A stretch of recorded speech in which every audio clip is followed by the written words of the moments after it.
had always dreamed of coming to the United States. Growing up in a small town in Brazil, she imagined a life full of possibilities. One sunny afternoon, her dream finally came true. She was on a plane, flying over the vast Atlantic Ocean, heading to the land of opportunities. She couldn't help but feel a mix of excitement and nervousness. As the plane descended and the city of New York appeared below, Emily felt a rush of emotions. The tall buildings, the busy streets, and the people everywhere all felt so different from what she had known. She had dreamed of starting a restaurant here, but now that she was actually in America, she wasn't so sure. Emily had one big challenge ahead of her: learning English. I know some English, Emily thought to herself, but it's not enough. I need to speak better to make my dream come true. She had always struggled with the language, but she was determined to learn.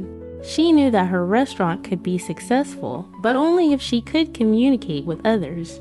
When she landed at the airport, she felt a little lost.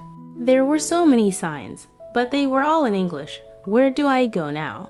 Emily whispered to herself, looking around at the busy airport. She saw a sign for customs and joined the long line. As she waited, she practiced some of the English phrases she knew, like hello, how are you, and thank you. Finally, it was her turn at the counter. The officer smiled and said, "Welcome to America. What's the purpose of your visit?" Emily took a deep breath. She knew this was an important moment. She replied, "I want to open a restaurant here." The officer nodded and handed her a stamp for her passport. "Good luck," he said kindly. As Emily walked out of the airport, she felt a wave of relief. She had made it. She was in America, and she was one step closer to opening her restaurant. But Emily knew that the real challenge was just beginning. She needed to learn English to communicate with customers, suppliers, and staff.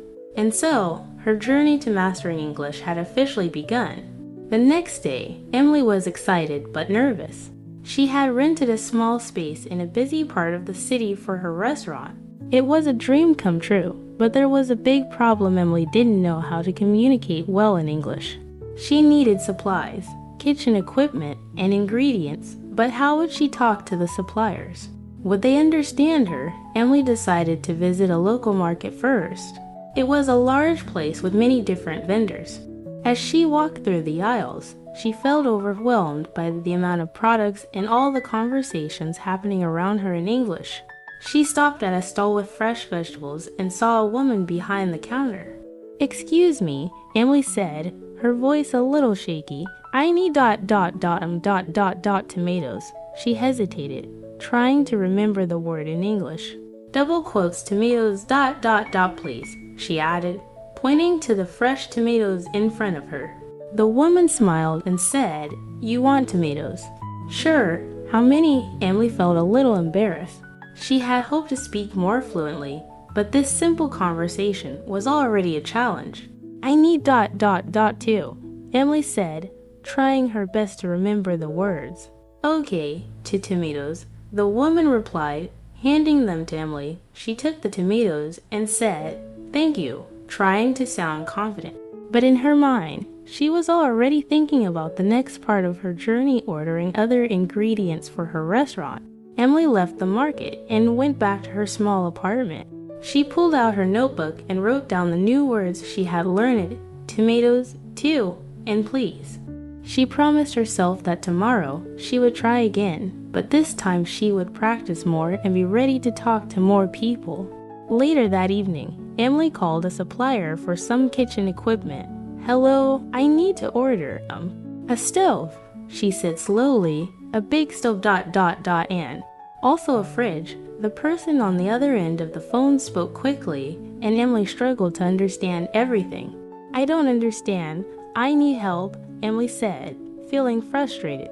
The person on the phone repeated the information, speaking more slowly.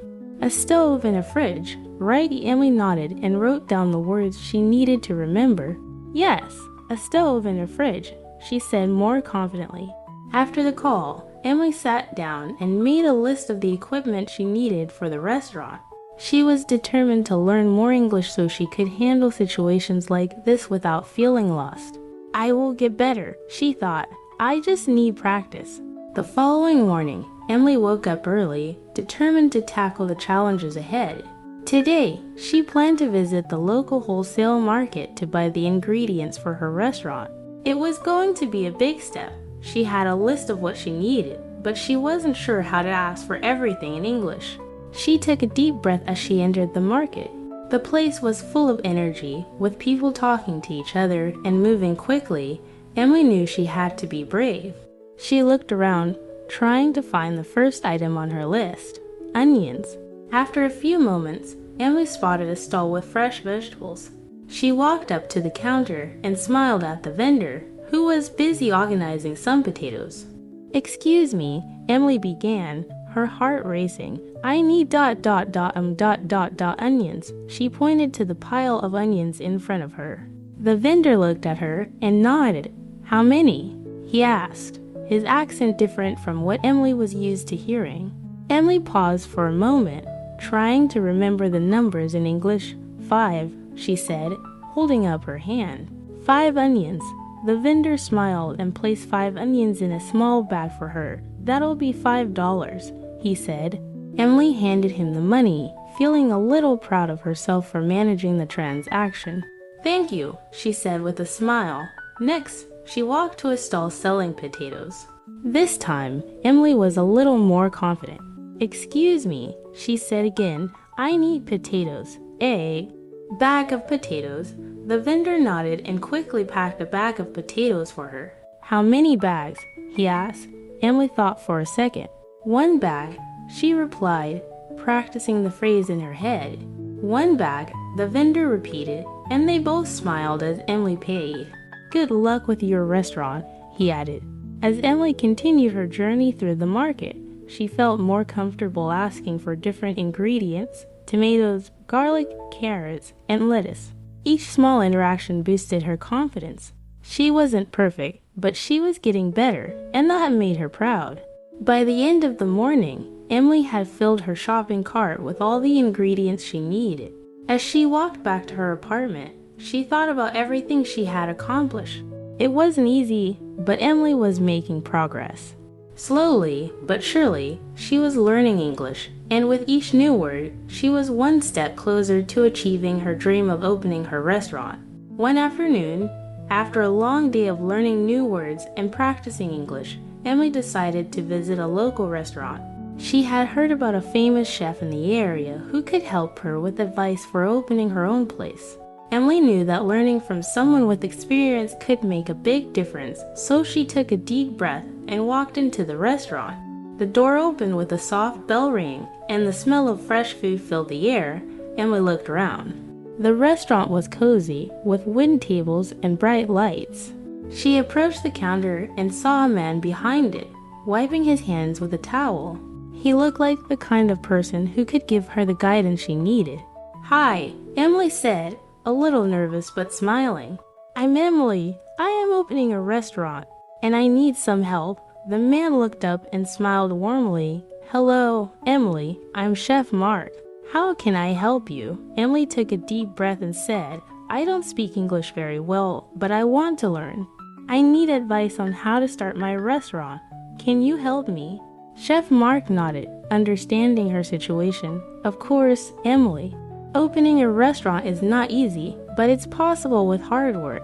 I can teach you some things." Emily was so relieved. "Thank you. I don't know many words for food, so I'm practicing. I need to know how to order food from suppliers and talk to the staff." Chef Mark smiled again. "That's very important. I can teach you some phrases you'll need to know. Let's start with the basics. When you talk to suppliers, you can say, 'I need to order,' and then the food or equipment you want. For example, 'I need to order tomatoes,' or 'I need to order a refrigerator.'" Emily wrote down the words in her notebook. "I need to order," she repeated, practicing the phrase. "Tomatoes and refrigerator. Okay, I understand." Chef Mark continued, "You'll also need to know how to ask for help in the kitchen. For example, you can say, 'Can you chop the onions?' or 'Can you stir the soup?' These are simple commands that your staff will understand." Emily repeated the phrases aloud, feeling more confident. Can you chop the onions? Can you stir the soup? You got it?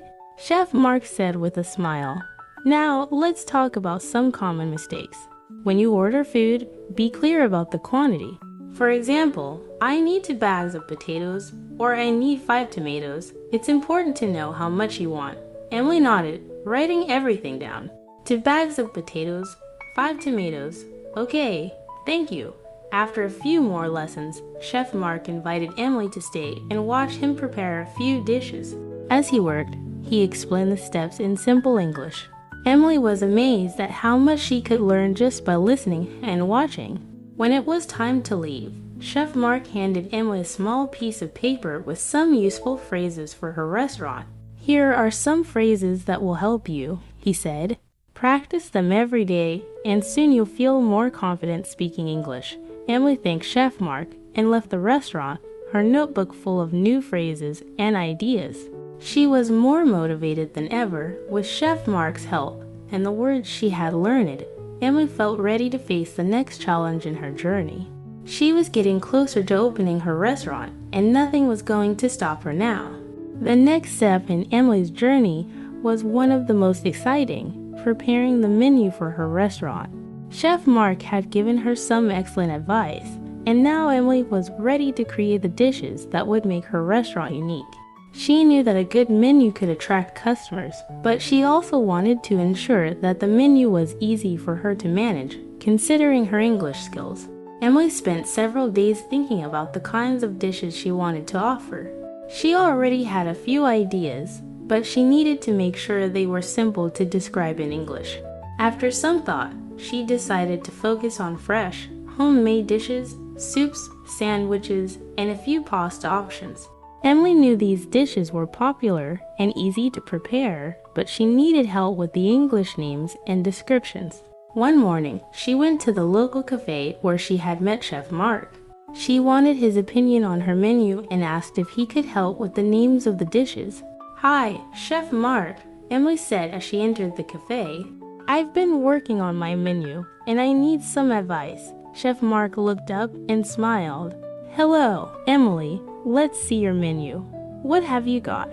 Emily handed him a piece of paper with her list of dishes written in her handwriting. "I have a soup, a sandwich, and pasta, but I'm not sure how to describe them in English. Could you help?" Chef Mark took a look at the list and nodded. "Let's start with the soup. What kind of soup is it?" "It's a vegetable soup with carrots, potatoes, and onions," Emily explained. "Perfect," Chef Mark said. "You could call it homemade vegetable soup, and for the description, you can write, 'A warm and comforting soup made with fresh vegetables.'" Emily repeated the phrase, writing it down. Homemade vegetable soup, a warm and comforting soup made with fresh vegetables. Chef Mark smiled. "Great job. Now, for the sandwich, what's in it?" "It's a chicken sandwich with lettuce, tomatoes, and a little mayonnaise," Emily said. "Very nice. You could call it chicken sandwich with fresh vegetables, and for the description, a delicious sandwich made with grilled chicken, fresh lettuce, tomatoes, and a touch of mayonnaise." Emily wrote it down carefully. Chicken sandwich with fresh vegetables, a delicious sandwich made with grilled chicken, fresh lettuce, tomatoes, and a touch of mayonnaise. They continued this way for the next few minutes, going through each dish on Emily's menu. With Chef Mark's help, Emily was able to write clear and simple descriptions for each item, making sure they were easy to understand for her future customers. As she worked, she also practiced saying the words out loud, getting used to the English pronunciation. Finally, Emily came to the pasta dishes. "I'm not sure about the pasta," she said. "I want to make a simple spaghetti with tomato sauce and a little garlic." Chef Mark thought for a moment. "How about spaghetti with garlic and tomato sauce?" And the description could be a classic pasta dish with a rich tomato sauce and a hint of garlic. Emily repeated the sentence, smiling. "Spaghetti with garlic and tomato sauce, a classic pasta dish with a rich tomato sauce and a hint of garlic." By the end of the day, Emily had a complete menu with English descriptions that were simple yet inviting. She felt proud of her work and excited for the next steps in opening her restaurant. But most of all, she felt more confident in her ability to communicate in English. With each new word and phrase, she was getting closer to her dream. "Thank you so much, Chef Mark," Emily said as she stood up to leave. "You've helped me so much today. I feel ready to show my menu to potential customers." Chef Mark smiled and waved. "Good luck, Emily. I know you'll do great." As Emily walked out of the cafe, she looked at her menu one more time. Everything was falling into place. She was one step closer to making her dream come true. And now, with her English improving every day, she knew she had the tools to succeed. Emily had spent the last few weeks preparing for the big day, opening her restaurant. She had worked hard on the menu, decorated the space, and practiced speaking English as much as possible. But there was one thing she hadn't been able to prepare for: meeting her first customer. The day had finally arrived. It was a sunny afternoon, and Emily had opened the doors of her restaurant for the first time. She stood behind the counter, her heart beating fast. She had arranged everything perfectly. The tables were set, the smell of homemade soup filled the air, and the menu was ready to go. But there was still one thing that worried her. Would anyone come? As Emily waited nervously, she practiced saying a few key phrases in her head. "Welcome to my restaurant. How can I help you?" She repeated them over and over, trying to make sure her English was clear. Then, just as she was starting to feel more confident, the doorbell rang. Emily's heart skipped a beat. She looked up and saw a man walk into the restaurant. He was wearing a casual jacket and had a friendly smile on his face. Emily quickly stood up and greeted him. "Hello, welcome to my restaurant," she said, trying her best to sound confident. "How can I help you today?" The man smiled back and looked at the menu. "Hi, I'm just passing by and thought I'd give it a try. What do you recommend?" Emily paused for a moment. She was nervous, but she remembered the menu she had worked so hard on. "Well, we have homemade vegetable soup, chicken sandwiches with fresh vegetables, and spaghetti with garlic and tomato sauce. They're all very delicious." The man nodded. "Sounds great. I'll try the soup, please." "Sure," Emily said with a smile. "I'll bring it to you right away." As Emily went to prepare the soup, she couldn't help but feel proud. This was her first customer, and it was happening. She took a deep breath and focused on what she had to do. In just a few minutes, she returned with a bowl of soup and placed it in front of the man. "Here's your homemade vegetable soup," Emily said, trying to remember all the words she had practiced. "I hope you like it." The man smiled warmly. "It looks great." "Thank you." Emily stood back for a moment, watching as the man took his first bite. She was nervous, hoping he liked the food. A few moments passed in silence, and then he looked up at her with a smile. "This is really good," he said. "You're doing a great job here." Emily felt a wave of relief. "Thank you so much. I'm really happy you like it." The man continued to enjoy his soup, and Emily went back to the counter, feeling more relaxed. She practiced a few more phrases in her head, preparing herself in case he had any questions or wanted something else. As the man finished his meal, he looked up and waved her over. "Can I get the bill?" he asked. "Of course," Emily replied. She quickly grabbed the small bill and walked over to the table. "Here you go. The total is $8 for the soup. Thank you for coming." The man handed her the money and smiled. "Thank you. I'll definitely come back next time." Emily's heart swelled with pride. "I hope to see you again soon. Have a great day." As the man left the restaurant, Emily couldn't believe it. She had just served her first customer. She felt a sense of accomplishment, and for the first time, she truly believed that her dream was possible. Every word of English she had learned, every phrase she had practiced, had brought her to this moment. She was making her dream come true, one step at a time. Emily looked around her restaurant, feeling a sense of peace. It wasn't perfect yet, but it was a start, and that was all she needed. The sun was beginning to set as Emily sat at one of the empty tables in her restaurant. The day had been filled with emotions, excitement, nerves, and pride. She had made it through her first day. It hadn't been easy, but she had done it. The restaurant was open, and she had served her first customer. She couldn't help but smile to herself. As she sat there, she thought back to everything that had brought her to this moment. The long hours of studying English, the practice she had put into every phrase, and the courage to open the doors of her dream. She realized how far she had come since the first time she arrived in America, not knowing anyone and struggling to communicate. "I've learned so much," Emily thought, feeling proud of herself. And it's only the beginning. In the quiet of the restaurant, Emily reflected on the challenges she had faced. There had been moments when she felt unsure of herself, when the language barrier seemed like too much to overcome. But each time, she kept going. She kept learning, practicing, and trying again. And now, she was running her own restaurant. "I've made my dream come true," she said softly, almost in disbelief. "And I can do even more." Emily knew that there would still be obstacles ahead. There would be more customers to serve, more words to learn, and more challenges to face. But in this moment, she felt stronger than ever before.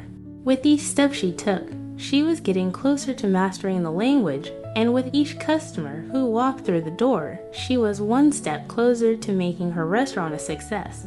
"I'm ready for whatever comes next," Emily thought, standing up and looking around her restaurant once more. "I can do this." As she closed the door for the night and turned off the lights, Emily felt a sense of accomplishment and excitement for the future. She had come so far, and there was so much more to discover. Tomorrow would be another day of learning, growing, and moving closer to her dream. Tomorrow, she smiled to herself, "I'll be even better."